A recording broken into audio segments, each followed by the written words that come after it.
بسم الله الرحمن الرحيم.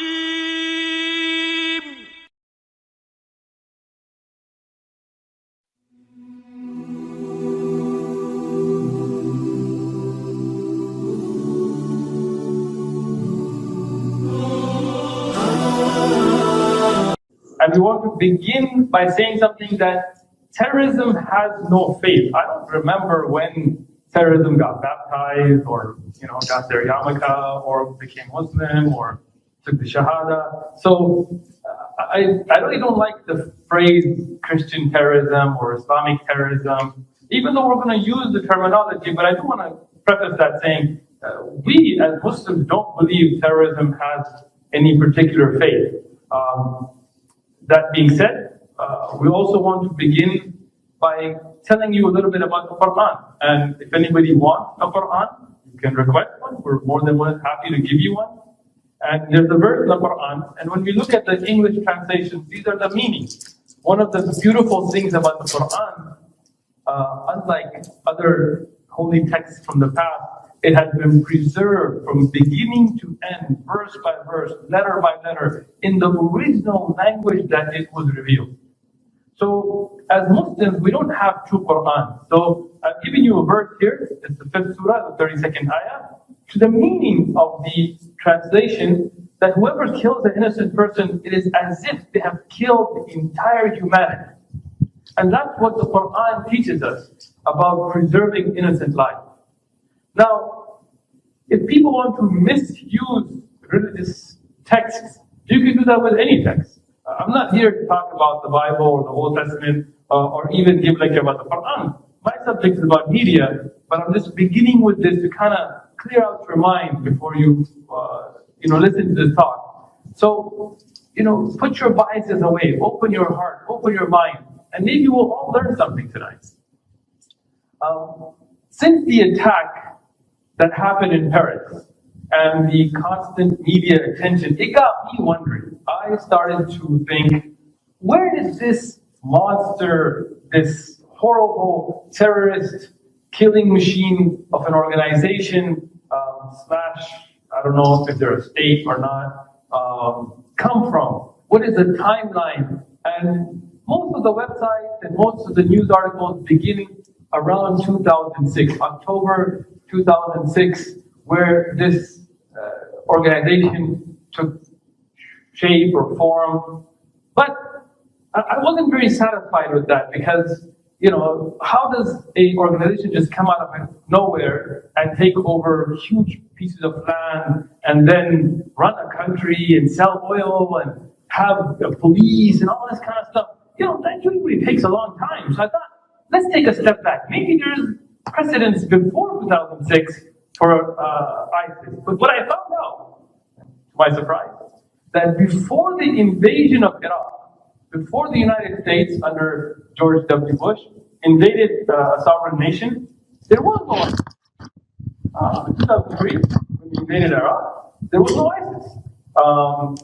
But at least we should be comforted knowing that we did invade a sovereign nation due to good reason. Why? There were WMDs. There were weapons of mass destruction. People still remember WMDs? Or the memory's been cleared out. So we were told that there were weapons of mass destruction ready to destroy our country, and we had to invade this country to defend America. So then it was worth it. We were also told that Saddam Hussein had links to Osama bin Laden. And Osama bin Laden, so we're told, he attacked us on 9/11. So it makes sense. If somebody is attacking us, then we have the right for revenge. So, these are newspaper articles that we found that 45 minutes from attack, in 45 minutes, Saddam Hussein was going to attack the United States and England and Europe and everybody else. And we were that close. 45 minutes, that's pretty short. Hey, this lecture is probably going to be more than 45 minutes. So, that makes sense. And Colin Powell, he had yellow cake. I don't even know what yellow cake is. I thought it was like this thing, kind of drink tea and have cake. But he had yellow cake. So, this is what we believe. This is what we saw in the news. This is what we were told. So, that makes sense.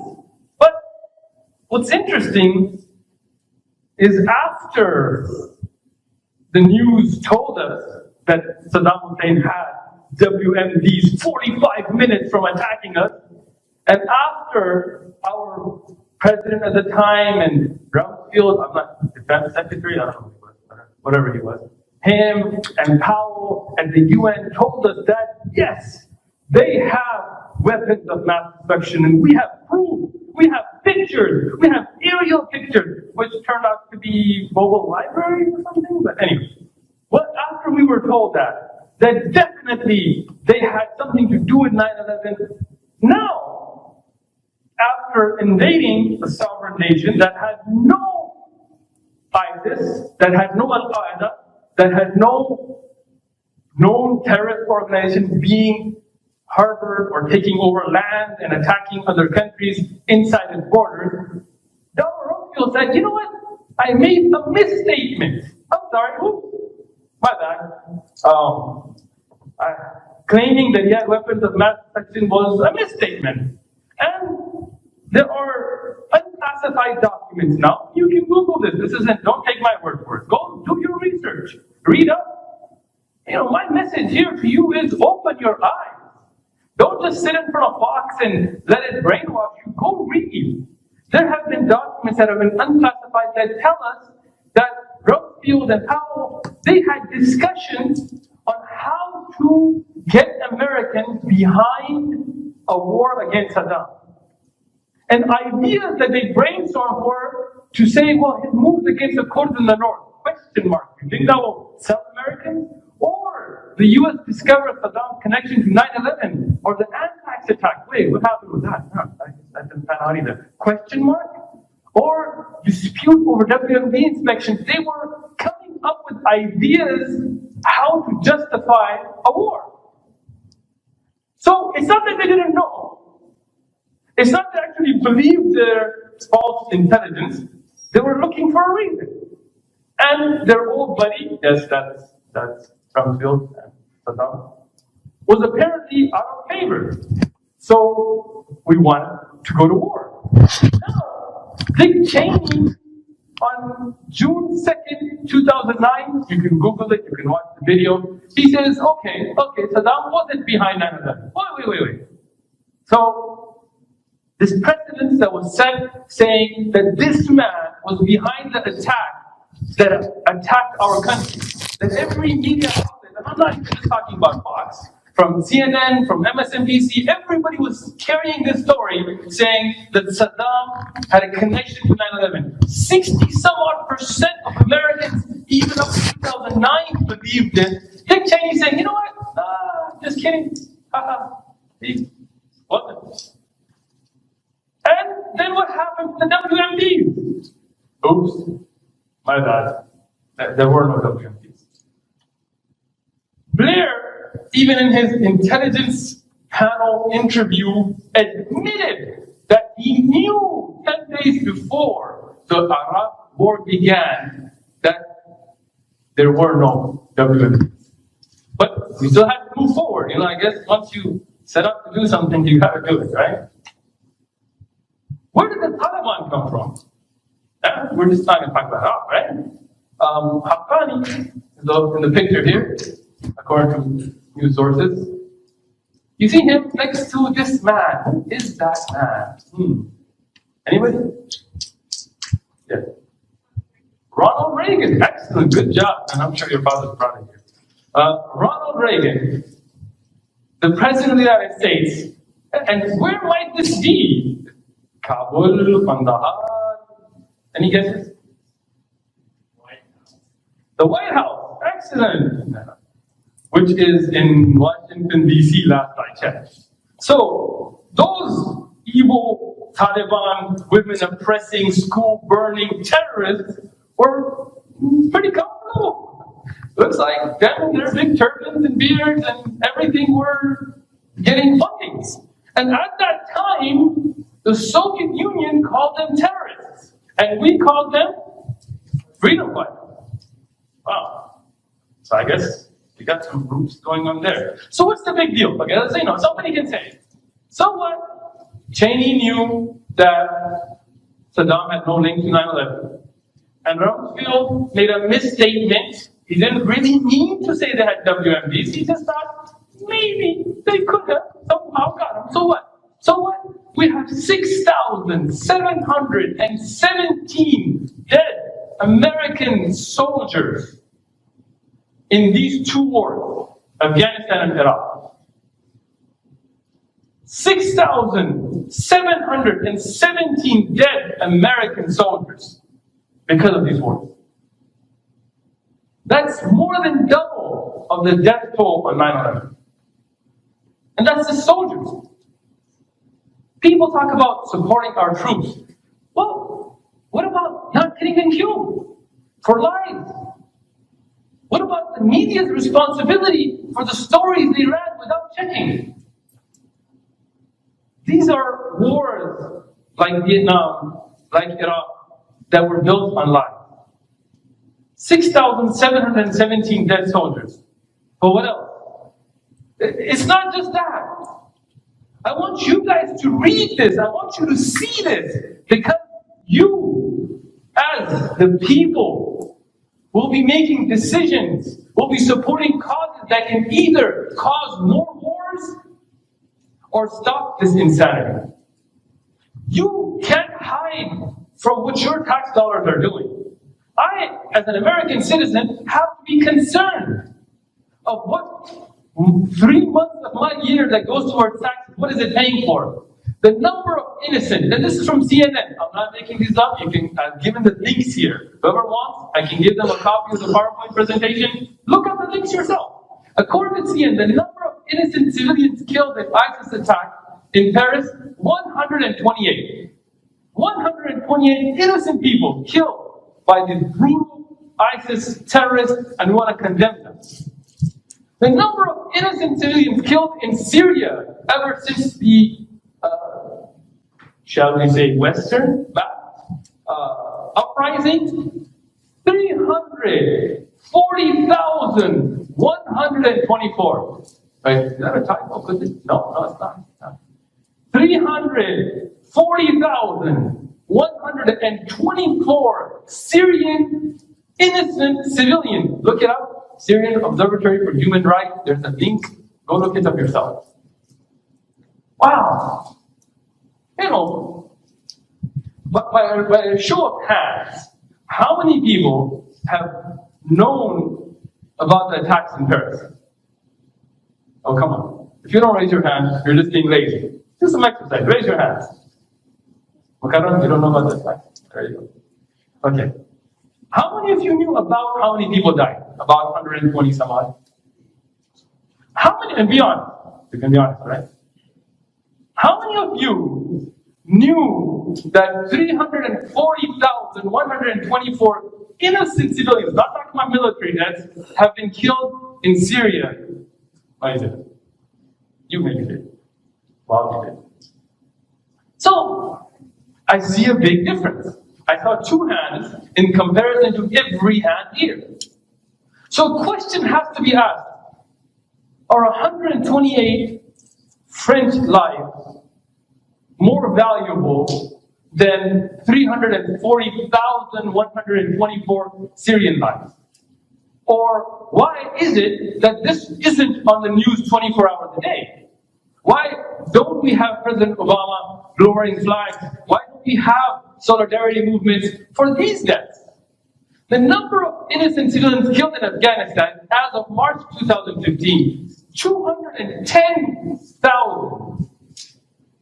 210,000 innocent civilians killed in Afghanistan because of that little misstatement. What was the misstatement? Yeah. There you go. This is the Watson Institute at Brown University. I've given the link. These are not Muslim organizations or some kind of Arab group that put these together. These are universities in the United States and Europe and things that have put these together. Number of innocent civilians killed in Iraq, in the country of Iraq, which apparently had no connection to Saddam, to Osama, had no connection to 9/11, and had no WMDs. Okay, so if you have no connection to the attack that happened on our soil, and you have no weapons of mass destruction ready to destroy the world apparently, why exactly did we invade Iraq? Oh, Saddam was a really bad president. Well, he was. But you have a lot of bad presidents. King Jong-un is not a really nice guy. I don't really like the Chinese president either. I don't like Putin. He may work out or whatever, I don't like him. Should we invade Russia because we don't like Putin? Should we invade North Korea tomorrow? Should we invade Mexico? A lot of drug stuff going on. While we're at it, why don't we just invade every country that we don't like? Maybe somebody doesn't like Bush. Maybe somebody won't like Obama. Maybe somebody won't like Donald Trump. So, does that mean that other countries have the right to invade the United States if they don't like our president? Or if they feel that, Guantanamo or Abu Ghraib or these kinds of shootings of African Americans by the police are cruelty? So does that mean it's justified to invade a country because you don't like their leader? No. How many people of Iraq, and this is John Hopkins, many of you probably met school guys who want to go there, girls included. John Hopkins School of Public Health has said from 2003, when the invasion of Iraq began, to 2011, not up to 2015 even, to 2011, over 1,601,027 innocent Iraqi civilians have been killed in Iraq. 500,000 people. And we thought the world was over. We thought mission accomplished. And this is the truth of what happens when we don't check our sources, when we blindly trust politicians and the media. There is a movement to fabricate a boogeyman, and that's not me. It's cool, but I'm not that one. So, there is a movement to make a boogeyman, because to control masses, you always have to have them scared. First, it's a communist boogeyman. Or maybe before that, the Japanese boogeyman, or the German boogeyman, or the African American boogeyman, or maybe the illegal immigrant boogeyman. And nowadays, apparently, it's a Muslim's turn. So there's the Muslim boogeyman. Be scared. Muslims are coming. Their refugees are going to do this and that. So let's look at it from not the box. Oh, sorry. Is that the line? Oh, I got the wrong one. From box, but statistics. Let's talk about Europe. And you can find this from Europol. Europol, anybody know Europol? It is the law enforcement agency of the European Union. You can Google it, look it up. I didn't make these charts. I'm not that good at it. I found these, and you can find them as well. According to Europol, 96% of the terror attacks in Europe were perpetrated by separatist groups, not Muslims. And this is between 2006 and 2008. 96%. How many can name a single attack in a single European city that has happened by European separatists who are trying to break away from whatever France or Spain? How many can name that? Not a single person. Even though 96%, according to the European Union, of the terrorist attacks in Europe were carried out by such people, but we can't name one. This is a more recent poll, and you will find this from Europol. I've given the link, europol.europa.eu, latest publication 37. Take the link, write it down. There's 3 boards, and put it in your browser, and look it up. The religiously motivated terror attacks by any religion in the last 5 years are less than 2% of terrorist attacks in the EU. And it's rather recent, 2013, 2012, 2011, 2010. You see that little sliver of blue? Those are religiously motivated attacks. And you see this huge orange, reddish bar? That is the non-religious terrorist attacks in the EU, according to the European Union's police force. In 2013, there were 152 terror attacks in Europe. Only 2 of them were religiously motivated, while 84 were perpetrated upon ethno-nationalism or separatist belief. In France, in 2013, I'm not talking about like 1980 or something. In France, there's a group called FLNC, and at the same time, they shot rockets at police stations in two French cities. Shot rockets inside of France in 2013. Who knew about it?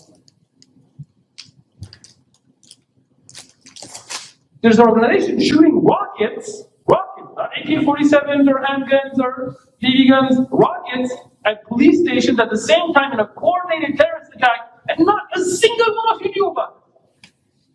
How many of you were alive in 2013? Some of you weren't. You may look young, but I don't think you're that young. So we were all alive during that time, but we didn't hear about this because the media didn't feel like it was that important to report about people shooting rockets at police stations in Europe, because that happens all the time, right? In Greece, in Italy, in all these countries, you had groups attacking government facilities, attacking, bombing journalists, and I don't think any of us have heard of any of these. Now, ask yourself a question. Ask yourself an honest question. The first thing I ask you, just be honest with yourself. I'm not even asking for the answer. If these rocket attacks weren't carried out by Caucasian, French separatists, but were carried out by Arab men who took rocket launchers and shot at police stations in a coordinated attack in France, how many of you think we might have heard about this? You don't even need to raise your hand. Answer the question for yourself. Right? So now, I'm not trying to come up with some kind of conspiracy theory. I'm putting facts out there. You don't believe me? Go Google it. Go look it up. Go look at the newspaper articles. Go read the links that I'm giving you. And you will find out that this isn't about conspiracies. This is about reality. This is a graph given by the Federal Bureau of Investigation, better known as the FBI. How many of you have heard of the FBI? Just want to make sure you guys are awake. I see some hands not going up. Never heard of the FBI? Good. Come on, raise your hand. So, the FBI, on their website, and here's the link, you can look it up, they put together a graph and statistics about terrorist attacks in the United States between 2002 and 2005. And you will find different groups and the percentage of terrorist attacks according to the Federal Bureau of Investigation, not according to my definition, and how many percent were carried out by what type of a terrorist organization. Now, until you saw this, and until you look up this link, I'm sure you thought that Islamic, quote-unquote, extremism would have been responsible for a huge chunk. Only 6%. Can you guys tell me anything about these other attacks? How many of us even know that there are Jewish extremists, according to the FBI, that have carried out more terrorist attacks in the United States between 2002 and 2005 than Muslim extremists? We don't hear about it. I wonder why. And you could say, okay, 2005 was a long time ago, blah, blah, blah. This is the New York Times. Again, I'm not quoting Al Jazeera here, I'm not coming from Saudi Arabian news or something. This is according to the New York Times.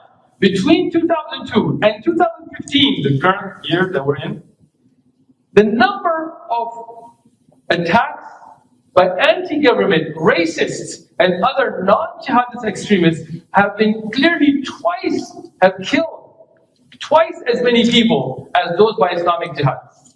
And there are some shootings that have been given some names. You can go look up the stats. You can look up this article in New York Times and read that what we have been fed 24 hours a day on Fox is in fact a lie. Because these are numbers. You know, you could say, okay, well maybe there were a lot of attacks by other people, but they didn't kill that many people. No! This is looking at how many casualties were carried out in these attacks. And this is by the New York Times.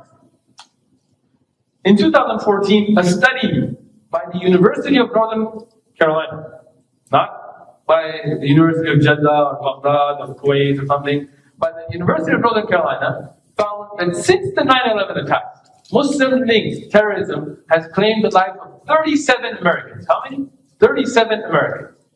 And in that same time period, more than 190,000 Americans were murdered. Over 1,083 were killed by police officers. In 2014, 1,083 people killed in a year by police officers? Wow.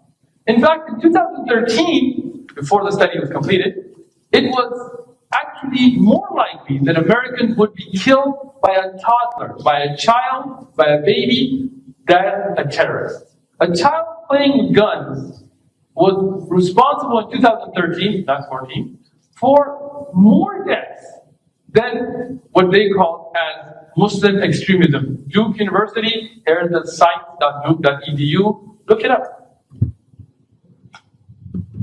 If we talk about the bigger picture, you may say, okay, but you are taking, little points of data from time, but overall, in the bigger picture, Muslims have been responsible for way more deaths. So if we look at the bigger picture, let's take the 20th century and deaths in war and political violence by religion. Out of this whole pie, it's that little sliver, this is what was killed by Muslims. And this big purplish thing, this is by Christians and people of European heritage. Anybody ever heard of a guy named Hitler? Oh yeah, you heard of Hitler, come on man. Yeah, right? What was his symbol for his military? Does anybody remember? What? The Iron Cross. Anybody ever got in Stalin? That's a rhetorical question. So, what is terrorism? So let's talk about terrorism. What is terrorism? Terrorism, as defined, is the use of violent acts to frighten the people in an area as a way of trying to achieve a political goal. This is the Merriam-Webster dictionary definition of terrorism. So if you talk about that, then I want to ask a question. Where did the use for terrorism, according to this definition, begin to use bombings, shootings, killing for a political cause?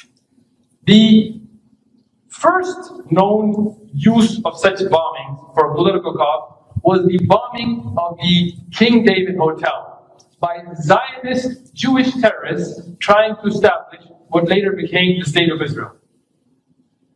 July 22nd, 1946. Look it up. Look it up. This is the birth of modern use of weapons for political cause in what we consider terrorism. Was it a Muslim? Are there other Jewish individuals who have engaged in terrorism? Yes.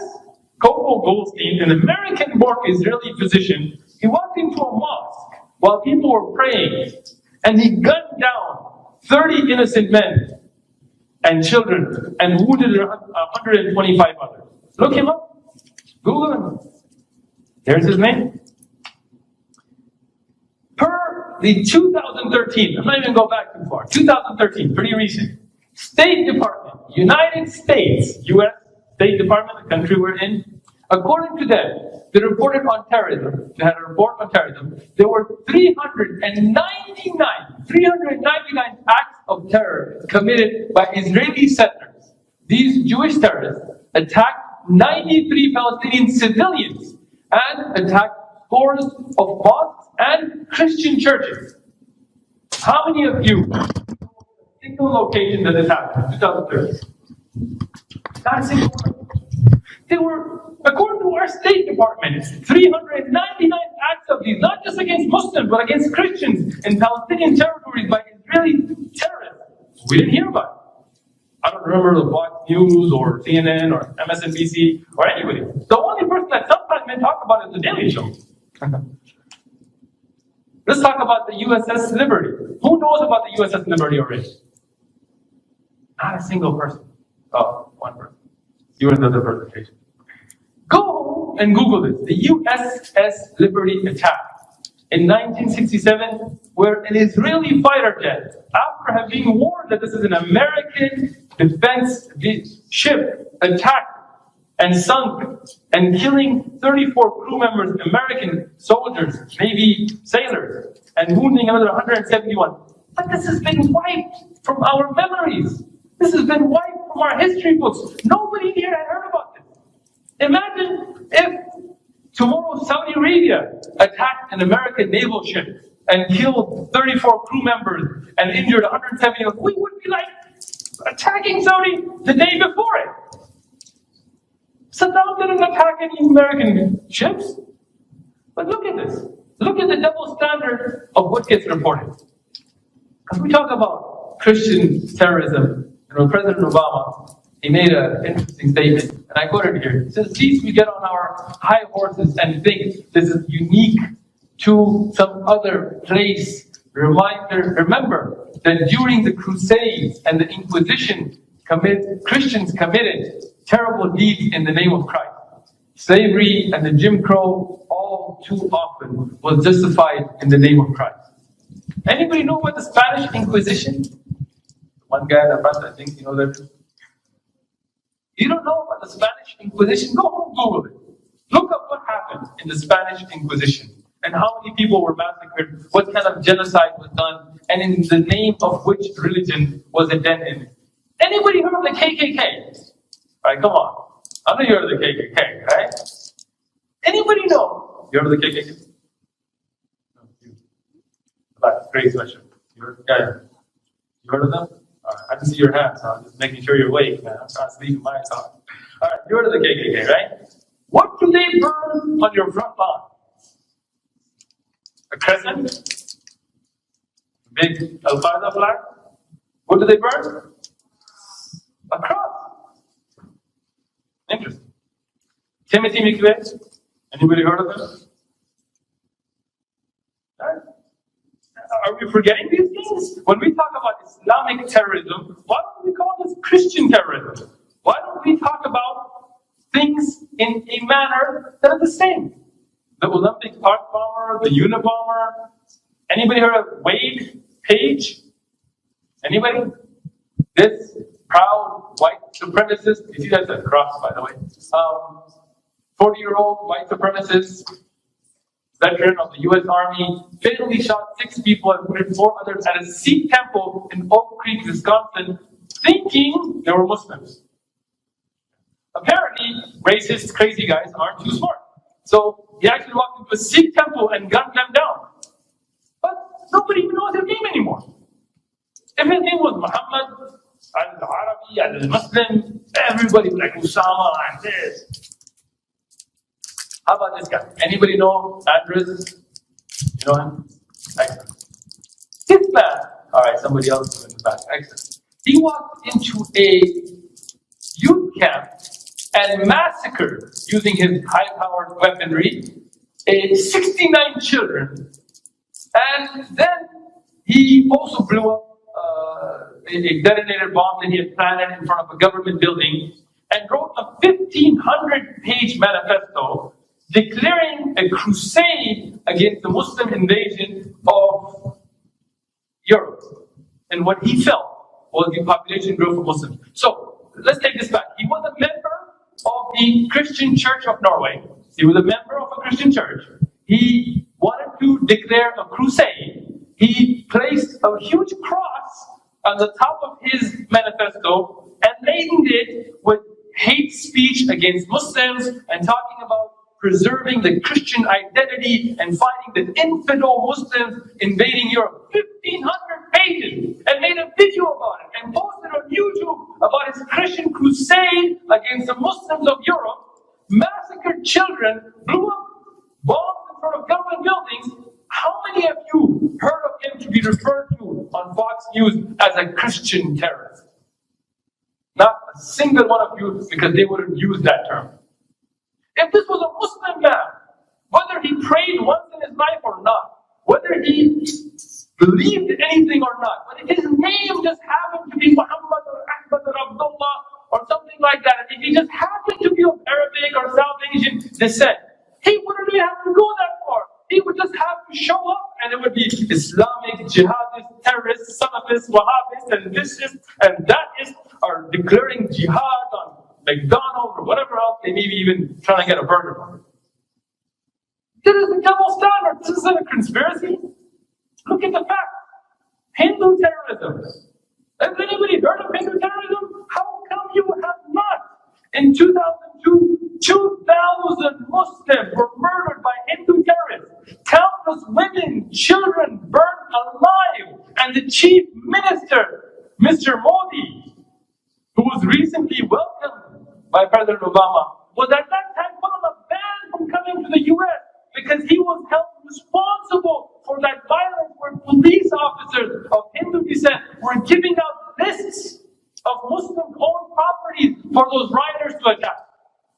I bet you half of you, or more than half of you, have never even heard of this. 128 people died in Paris. And every news channel, and every one of us knows about it. 2,000 people are murdered by a mob of Hindu extremists from BJP, from RSS, known terrorist organization, and nobody's heard about it. What about Buddhist terrorism? That couldn't be, right? Buddhism, meditation, peace, they don't even eat meat.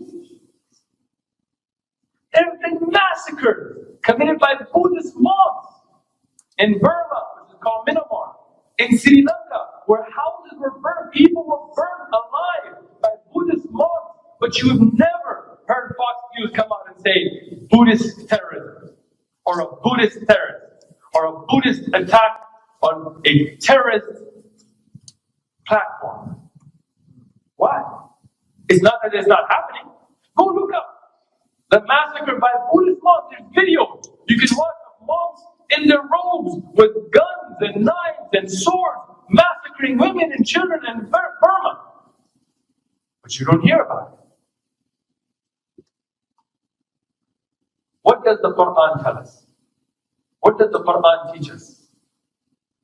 Those of you who have been duped by right-wing extremists or Fox, I want to introduce the Quran to you. The Quran doesn't tell people to kill non-Muslims or to kill innocent people. Rather, the Quran teaches us that killing anybody unjustly will be like killing all of mankind. The Quran tells us that people incline towards peace. You should incline towards peace with them. You should be at peace with them. Now, can you take a verse of the Quran that may be related to a time of war, or maybe related to a circumstance, and take it out of context? Of course you can. And I know two major organizations or groups of people that do that. One is ISIS. They want to tell us that the Quran tells us to fight every infidel in the West. And the other are the right-wing extremists like the Tea Party and Galen and those people that also want to tell us the same thing. So apparently they exchange notes somewhere. And you have the middle between these extremes who are saying, wait, take a step back. Let's read the context. Let's read what the verse is really about. Because I tell you, if you want to misquote scripture, we could do it all day with any religion you like. Oh, you don't believe me? I have a Bible. I read the Bible. And now, I know some people may be like, well, the Old Testament had a lot of killing and massacring, but not the New Testament. This is from Matthew 10, verse 34, 35. You can get a Bible at home, read it yourself. Where Jesus says, don't think that I came to bring peace on earth. Don't think that. I did not come to bring peace, but a sword. For I have come to set man against his father, a daughter against her mother, a daughter-in-law against her mother-in-law. This is according to the Bible. I'm not saying this is Jesus' word. According to the Bible, this is what Jesus was sent for. Not to bring peace, but to bring a sword. Look it up. You guys have Google? Matthew 10, 34, 35. Just read it from the book. I didn't print it. Could I misuse that to justify killing? Yes. Has it been done? Yes. Google how many times Hitler quoted the Bible in his speeches, and you'll find out that he very often did. If you ever happen to watch KKK videos of their propaganda, they use the Bible. They have churches. They have crosses. So if you want to misuse religious texts for horrific acts of violence, you can do that with any religion. Islam is not immune to that. Misuse of Islamic texts goes on all the time. Neither is Christianity, neither is Buddhism, neither is Hinduism, neither is Judaism, neither is any other religion in the world. But we as thinking people, we as those that want to live in a peaceful society, we have to get away from that. We have to say, you know what? We're done with trying to villainize other people, because if we don't, history tells us. And I want to ask you a question. Did you ever wonder, because I know I did, that how could an entire nation of people like Germany sit and watch the massacre of a minority, the killing of a minority, like in the Holocaust? And how could they just sit back and not stop their government? How could they not speak their mind? How could the Germans let this happen? How could that be? How could it be that in our country, the one that we are standing in the United States, we took Japanese Americans who were loyal to the US, that had no inclination towards supporting Japan over the US, and put them in camps and tortured them and put up signs like this, Japs keep moving. Imagine how racist, how politically incorrect that would be. But how can it be that we were at a time where children and women and innocent men were put in concentration camps in our country? How could it happen? I'll tell you how. Through villainization, through demonization of an entire people. Through media, through cartoons, through TV.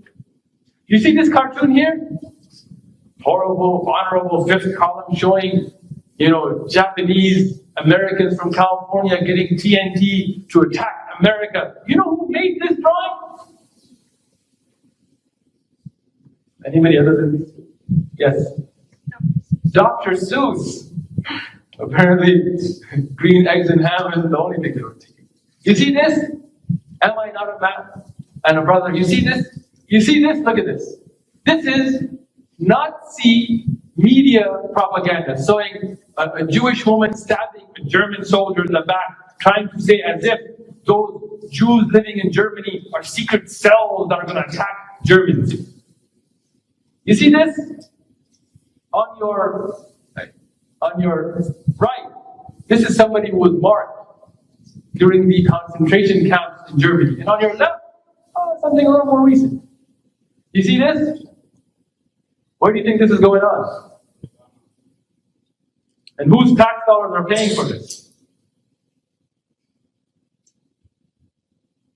If you look at the civil rights movement and struggle, and think that if you were alive in that time, you would have been with Martin Luther King, you would have been marching, you would have been standing up. Well, you have a civil rights issue going on right now. When you have politicians saying we shouldn't have mosques in America, we shouldn't allow Muslims in America, Muslims don't have the right to live in America, no matter how law-abiding they may be, no matter how patriotic they may be, they don't have a right to live here. How come you aren't standing up? This is something you have to ask yourself, because if you don't, history repeats itself. History, this is Germany, and this is Germany today. This is Germany, and this is, I think, the Germany today, yeah. German flag. It may be that the racism, the demonization is against a different group of people. Before it was the Jews, now it's the Muslims. But it's the history repeating itself. And if you, the thinking, open-minded, educated class of Americans don't take a stand now, then what happened later in Germany could happen in this country. You see, these aren't things that went away. Racism didn't go away. Prejudice, fear-mongering, it didn't go away. And it never does. If Muslims are being attacked today, somebody else maybe tomorrow. Maybe Mexican Americans, maybe Japanese Americans. And that's how we all have to stand together to stop this type of a fury that doesn't see reason, doesn't see statistics, doesn't see logic. It is fueled by Fox News and right-wing radio shows and people who are trying to make money off of these kinds of horrible events. Because the same propaganda that we found there, we find now. The same kinds of words that were used against Jews in Germany are being used against Muslims in America. The same kinds of horrible attacks, whether by dogs or guns, are being carried out by Israeli Jews in Palestine that were carried out against them by the Germans in Germany. So what's the solution? What is the solution? I hate to be one of those people that points out problems without giving you a solution, because many of you may be like, okay, if there's a problem, what's the solution? The first thing, dialogue. Talk to a Muslim. Education, learning, clearing up misconceptions, building bridges, standing together for a peaceful tomorrow. If you don't know a Muslim, get to know a Muslim. Come by the mosque. We have a mosque on Saranac on the 70th, on Thursday nights. We have dinner free of charge. Come by. Break some bread. Eat some food. We're open. We don't have any secret room. We don't have any hidden dungeons or anything. Come on by. Check it out for yourself. We are opening up invitation to you as non-Muslims that come. People tell us, you don't condemn this, you don't condemn that. Let us speak.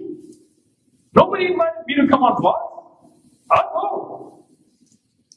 This is going to be recorded in case Roger Hedgecock was there. Roger Hedgecock, right?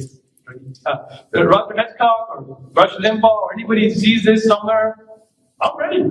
I'll be on your talk show, radio. I can condemn whatever I need to condemn openly. But if you don't give us the mic, if you don't give us the ability to speak, if you don't even speak to a Muslim, then how are you going to tell us that you guys aren't doing this and you guys aren't doing that? So open up those lines of communication. Get a Quran. Get a book about Islam. Read it. Turn off your TV and read.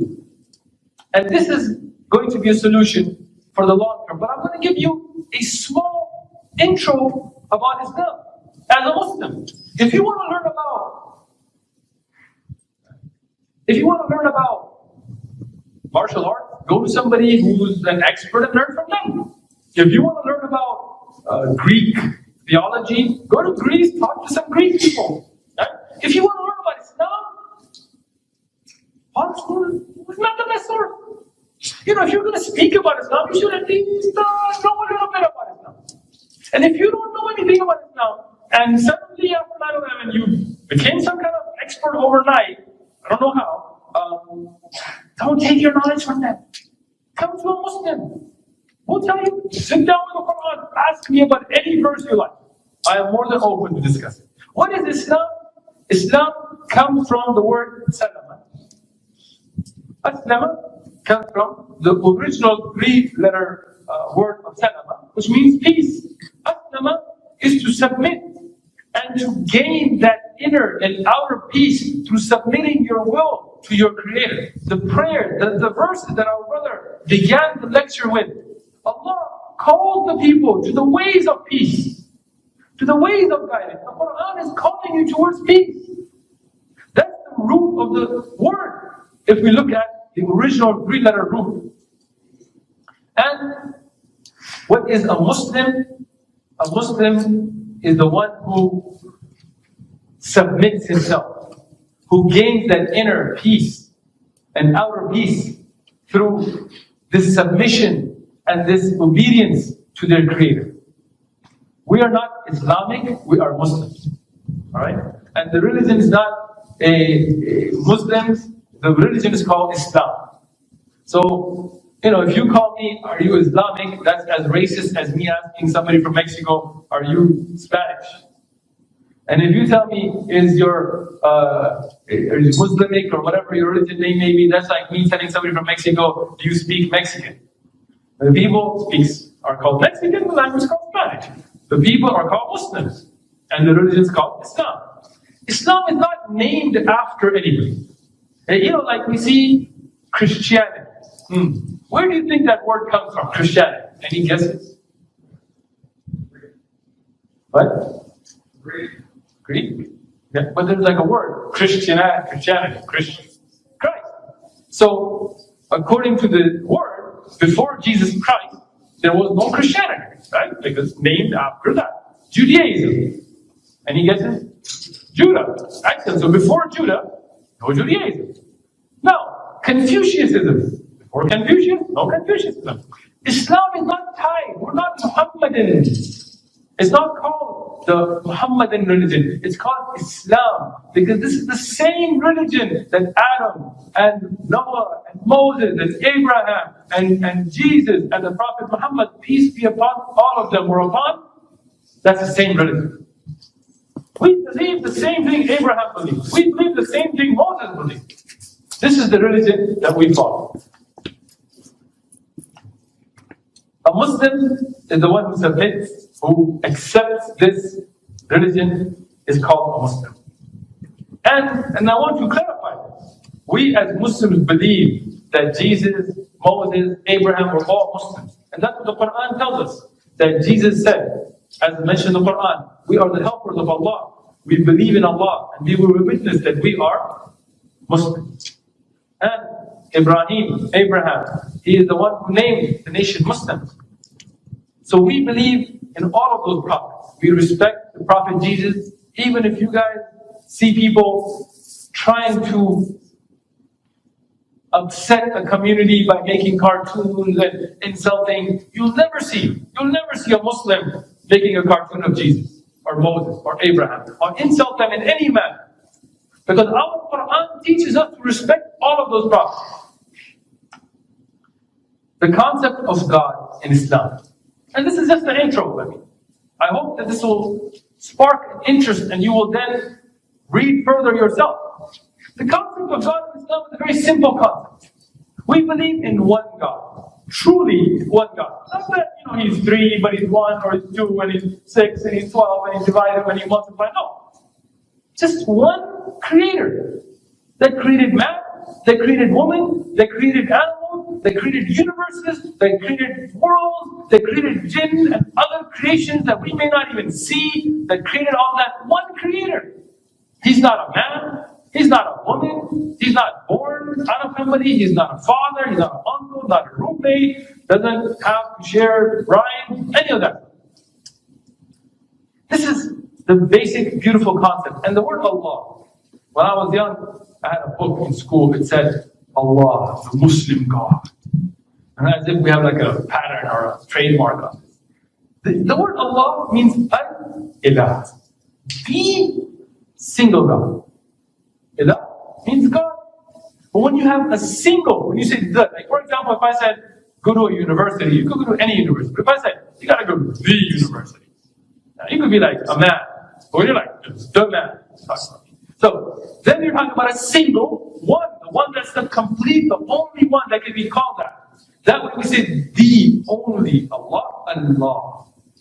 And you will find this in the earlier books, in Hebrew, Ilah, in the Bible. And I've given the references. Those of you who are good with the Bible, look up the references and look up the Arabic Bible, look up the Aramaic Bible. How many of you have ever even seen a Bible in Aramaic? Raise your hands. Wow. Nobody?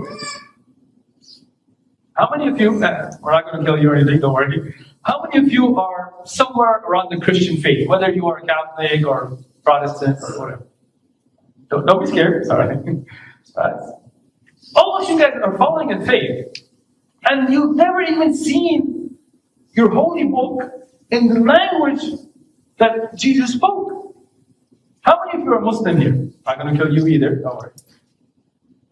How many of you Muslims have seen a Quran in Arabic? Oh. So you see, the Quran, this is something beautiful. It is preserved in the original language, beginning to end. Unlike King James or anybody else, you go to a Barnes and Noble and you ask for a Bible, and they tell you which one. Catholic Bible has different amount of chapters, has more chapters than a Protestant Bible. And Muslims, we don't have that. We have one Quran. Every Muslim has one Quran.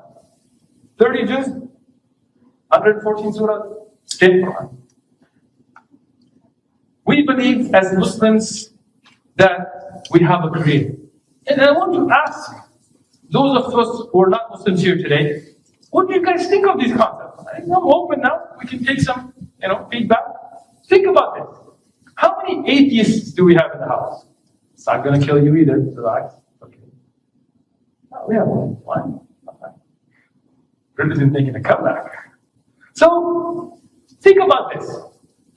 If I told you that nobody built this auditorium, seriously, right? Nobody built it. There was no engineer, no permitting process, no architects, no labor from across the border. Nobody built this auditorium. Over billions of years, these lights, these 3 projectors, these seats, these tables, this computer thingy, this presentation thingy, all of it. Over 100 billion trillion years, grains of sand came together and made this auditorium the way it is. Exactly. Not the exit sign, nobody touched it. Just perfect, nice auditorium was built by itself. Evolution. First it was a rock. Then it became wood. And then that wood straightened itself. And then put nails into itself.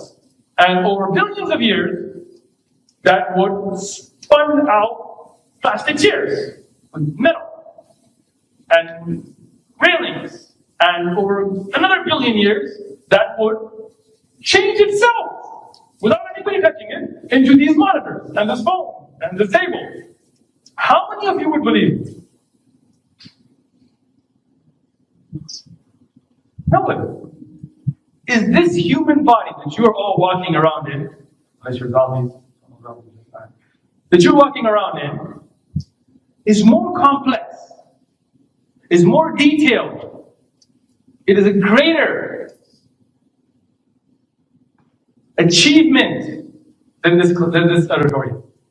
Your eyes, your liver, your kidney, your heart, your mind, your ears, your eyes, all of these things are more complicated than this auditorium. So how are you going to tell me that this just formed itself out of nowhere? Just kind of developed. First it was fish, and then became a monkey, and then became a human.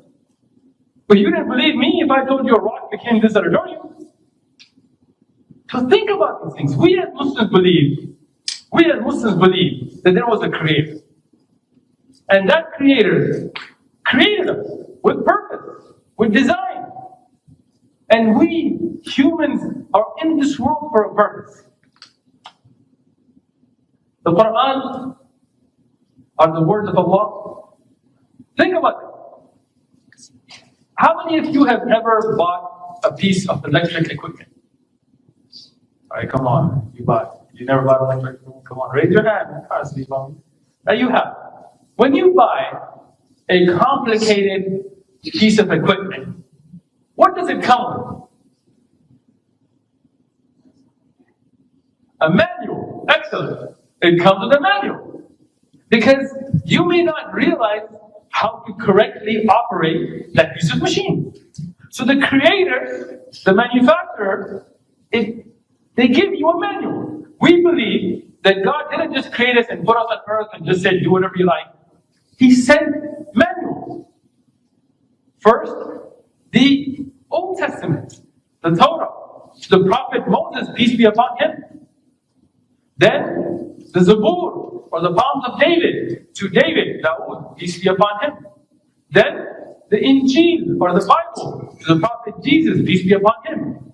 And finally, the Quran, to the prophet Muhammad, sallallahu alaihi wasallam, peace be upon all of them. And these are manuals for us to know how to live our life. And we believe that the best documented and preserved of them is the Quran. And we can prove that. We're not just going to throw blind faith, you go to church. I just believe. No. Let's look at it critically. Let's do an experiment. Brother Abdullah, can you recite the second verse of Surah Al-Fatiha for us? Excellent. Brother Mukarram, can you recite the third verse of Surah Al-Fatiha for us? Excellent. You see this? Muslims have memorized the Quran. This brother Abu Bakr sitting here, he has memorized the entire Quran. The entire Quran from front to back, cover to cover, letter by letter. You can ask him, and we'll play with him later on. Any verse from any chapter in the Quran. Imagine that. Can those of you who are Christian, by raising your hand, tell me, how many Christians do you know that have memorized the entire Bible? How many? 2? Old Testament and New Testament, or just one? Word by word? Verse by verse? Excellent. How many do you know? 2. In Aramaic? In what? In what language? In English. That's interesting, because the Bible wasn't revealed in English. So if you memorize the Bible, word by word, in English, well, you don't really preserve it because you're looking at a translation. Most likely King James, right? Who was King James? Don't know. Google it. Look up King James, the one who translated, revised, edited, preserved the Bible that you're reading. King James was called the Queen of England. I wonder why. Look it up. Now, before we open up the question and answers, I want to put forth an invitation. Everybody here. You know, we're not here to convert or force. We're here to present. I want to present to you what Islam is. Islam is a belief in one creator. Islam is a belief in the prophets that came. Islam is a belief that our creator tells us that we will be judged for our deeds. That we will be judged, so we have to be the best. Our creator tells us, الذي خلق الموت والحياة ليبلوكم أيكم أحسن عملا. That we have created death and life, this whole system, to see which one of you puts forth the best of deeds. So we strive to be the best of people, to do the best of things, because that's why we believe we're here. To recognize our Lord, to worship, to be good people. And that's the invitation I want to put out.